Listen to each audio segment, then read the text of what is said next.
Assalamu alaikum wa rahmatullahi wa barakatuh. May the peace and blessings of the Almighty be upon one and all. Today we will be discussing a very important subject once again, and that is the issue of dealing with one another and business ethics taught by the Messenger, may peace be upon him, Muhammad sallallahu alayhi wasallam. We need to know that in order to survive, everyone needs to earn. Everyone needs some form of wealth. And this wealth is achieved in different ways. Some people work for others, whilst others are traders. In all this, we need to know there are ethics. We need to have sound ethics of business. Firstly, the Messenger teaches us to be considerate of the one who is buying, which means when we are selling some goods, yes, we are allowed to make a markup, we are allowed to make a profit, but there is something known as blessings, which means if I've made, say, $1,000 from one deal, have I made that 1,000 with the one who has given it to me, giving it to me wholeheartedly, going away happy? If that is the case, the way I make use of that 1,000 will be much blessed. I will achieve from it much more than what another person would achieve from 10,000, because I have blessings. People have gone home, they've used the commodity I've given them. Say it was a refrigerator or an air conditioner. What would happen is, as they're using it, they are happy.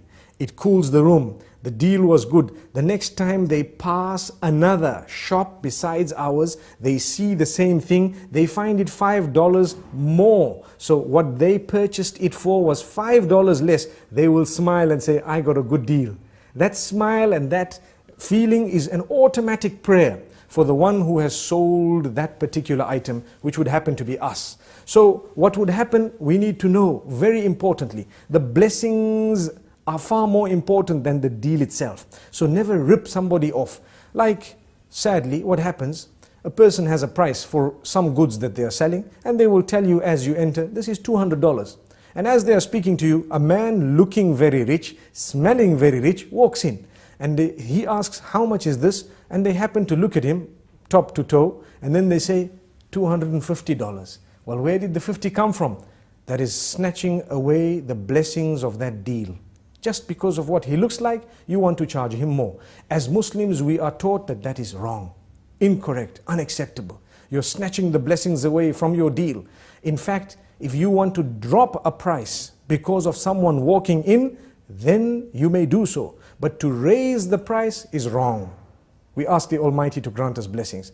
What we also need to know is the hadith or the saying of the Prophet Muhammad, may peace be upon him, Rahimallahu mri'in samhan idha ba'a samhan idha ishtara. The Almighty has mercy upon he who is considerate of the buyer when selling and considerate of the seller when buying.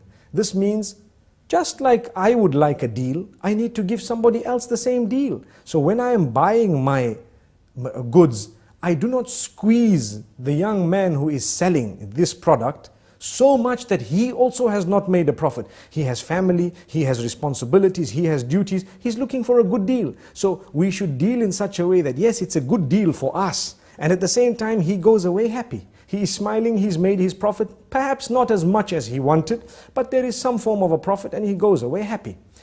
However, if we were inconsiderate and we squeezed him to the last cent, he may go home having sold a lot, but having made nothing, and his children are looking at him, and his wife is looking at him, and his bills are not paid, and his fees not paid. Yet, had we given him that wealth, indirectly we would be assisting someone to live a life. We would be contributing towards the school fees of their children, towards the lights and the water bill and so on. This is some deep thinking we need to engage in when buying and selling. Look at the man, think for yourself. This man, I need to help him pay his bills as well. So why must I squeeze him so much? I can sell it, I can make a slightly less profit, no problem. But at the same time, we do not want to destroy the link that we have with our own maker solely because we want to make $1. And this is why the Almighty has mentioned to us in so many places that this business that we deal with one another, we should not cheat. وَيْلٌ لِلْمُطَفِّفِينَ. Destruction be upon those who shortchange others. When they are shortchanged, what is the meaning of this?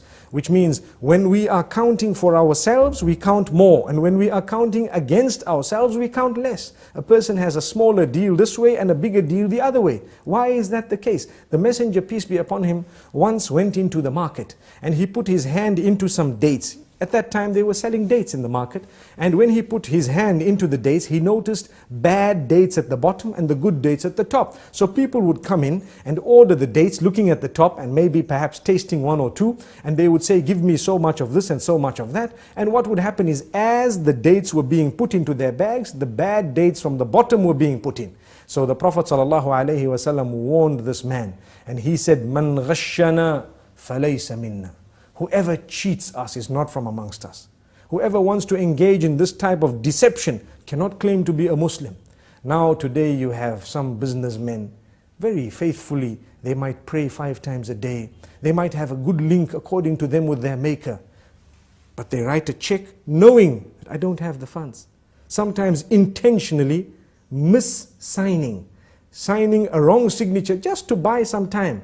Is that a Muslim? Is that what we've been taught? That is very sad. Yet you find this happening amongst people who are supposed to be good. People whose religion teaches them the highest of ethics and standards and morals. And yet they have dropped them and they have degraded themselves to the lowest of low. And this is why the verse comes to mind where the Almighty says, لَقَدْ خَلَقْنَا الْإِنسَانَ فِي أَحْسَنِ تَقْوِيمٍ ثُمَّ رَدَدْنَاهُ أَسْفَلَ سَافِلِينَ إِلَّا الَّذِينَ آمَنُوا. We have created man in the best postures, and then we have reduced them to the lowest of the low, except those who believe and do good deeds. And remember, believing alone is not enough. We need to do good deeds. Otherwise, what is the difference between us and animals? Sometimes the animals do not cheat each other as much as we do. And this is why you will know that a farmer who is feeding the animals every day at 6 o'clock, the animals develop such a liking towards that man that the minute they see him, they rush towards him. What about us? We need to develop that type of a link, and even better than that, with the rest of humankind. When people walk past your shop or your business, they want to greet you. When they see you, they can comment a good comment. Today people see each other and they say, watch out, that man, stay away from him. Watch out, this one, stay away from him. Watch out, that one, stay away from him. Be careful about this one. Why should this be? Yes, if we have engaged in correct and upright business ethics, nothing of this nature will happen. Now I'd like to end by making mention of something very important. To get a little bit of wealth through clandestine means, through the wrong way, is not difficult. But what is poisonous is the result of that, because when we put that into our mouths, as Muslims we are taught that it contaminates the whole system. The whole system is nurtured from that which is prohibited. So I've eaten something nice. Say for example, I've had a meal. That meal was from money that I had extorted from someone, or robbed or cheated them in one way, or deceived them, even if they gave it willingly, but for as long as they were deceived. That money is dirty. When I purchased a meal for my family with dirty money, what we are taught is they will eat it. When they eat it, it has a negative effect on the esophagus, the stomach and the intestines, the entire digestive system, the enzymes. Everything is cursing this human being. And on top of that, the energy derived, the energy that is derived, the flesh that is grown through that which we ate, which was earned in clandestine means, will not be used in something spiritual or good. So we have energy with our hands. We are not happy when we touch that which is permissible. We will only be quenched when we touch that which is not allowed. We are not happy when we look at what is allowed for us. We will only be quenched when we look at that which is prohibited. Why? Because we've eaten that which is what we call haram, that which is prohibited, dirty, filthy. So our eyes cannot be satisfied except through a filthy way. Our brains are contaminated that we can't think straight. This is why the Quran says, الذين يأكلون الربا لا يقومون إلا كما يقوم الذي يتخبطه الشيطان من المس. A person who consumes usury and interest, and as Muslims, we firmly believe that that is haram, it's prohibited, because interest makes the rich richer and the poor poorer. You've got money, you can lend it out, people who are poor will work for you forever and ever to give you more and more, and they have less and less. And it is something that is very broad, a very broad topic. But in a nutshell, when a person eats dirty wealth, they get up, or they can only stand in a condition of the one who is possessed. by the devil. Which means they are not happy when they look at their own wives, but when they see other women, they are excited and happy. It quenches their eyes. They cannot be happy when they touch something which is legitimate, but when they touch that which is prohibited, they are happy. They are excited. When they think, they can only think awkward. They were only happy with dirty thoughts, but the clean thoughts do not come into their minds. Similarly, when they have to judge between people, their minds are sometimes blown apart. They don't know how to think. They cannot see simple mathematics. 1 + 1 to them is not 2. Why? Because they don't have the brain. To them, they cannot see that this person is right and this is wrong, because they have nourished that brain with that which is prohibited. The reason why we believe this is in order for us to realize that the importance of clinging very solidly to that which is permissible and full of blessings. And this is why we say there is a lot to be learned when it comes to business ethics. We are supposed to be the most upright, very clear. Imagine when we are selling a motor vehicle, a true believer would be saying, you know what, I've made an accident, it was damaged here, the car looks brand new, it is a beautiful vehicle, but I need to tell you the 3 defects it has. Here you are, if you want it, take it, if you don't want it, leave it. That's a true believer. Whereas you have a person who might claim to believe, saying, no, nothing wrong, no accident, no nothing, beautiful car. It was better for that person to say, here's the vehicle, look at it nicely, if you like it, take it, if you don't, leave it. That's even a better statement than that. So we need to choose. And the result of it will be either we are blessed or we lose blessings. The choice is yours. Until we meet again, Assalamu alaikum wa rahmatullahi wa barakatuh.